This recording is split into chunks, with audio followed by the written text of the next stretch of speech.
দর্শক, ঘূর্ণিঝড় রেমালের সর্বশেষ খবর জানাতে খুলনা থেকে যুক্ত হচ্ছেন আমাদের সহকর্মী সাকিবুর রহমান।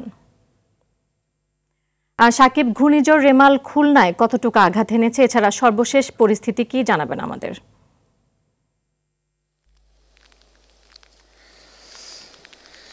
নীরা, আসলে ঘূর্ণিঝড় রেমাল যে আঘাত হেনেছে সেটি কিন্তু আমরা টের পাচ্ছি। খুলনার যে স্থানে আমরা অবস্থান করছি সেখানে কিন্তু প্রচণ্ড গতিতে বাতাস বয়ে যাচ্ছে, পাশাপাশি বৃষ্টি হচ্ছে এবং রাস্তার বিভিন্ন স্থানে আমরা দেখেছি যে গাছ ভেঙে আছে। আপনি ঠিক বাতাসের গতি দেখলেই বুঝতে পারবেন যে কি পরিমাণ বাতাস এখানে বয়ে যাচ্ছে।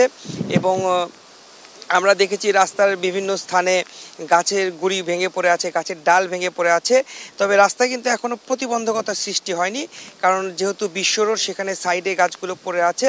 এবং বিভিন্ন স্থানে আমরা দেখেছি যে মানুষের বসতি যেখানে রয়েছে সেই জায়গাগুলোতে কিন্তু কিছু কিছু মানুষ, যেখানে কারেন্টের তারগুলো রয়েছে সেখানে গাছের ডালগুলো তারা কেটে দেওয়ার চেষ্টা করছে যেন বড় ধরনের কোনো ক্ষতি না হয়। তবে আমরা কিন্তু সাতক্ষীরার পথে আছি। এখন সাতক্ষীরার দিকে আমরা যতই আগাচ্ছি ততই কিন্তু আমরা দেখতে পাচ্ছি যে বাতাসের গতি বাড়ছে এবং তার সঙ্গে বৃষ্টির পরিমাণও বাড়ছে।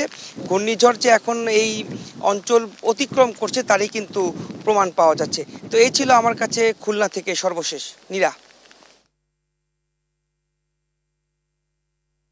জি, আপনাকে ধন্যবাদ।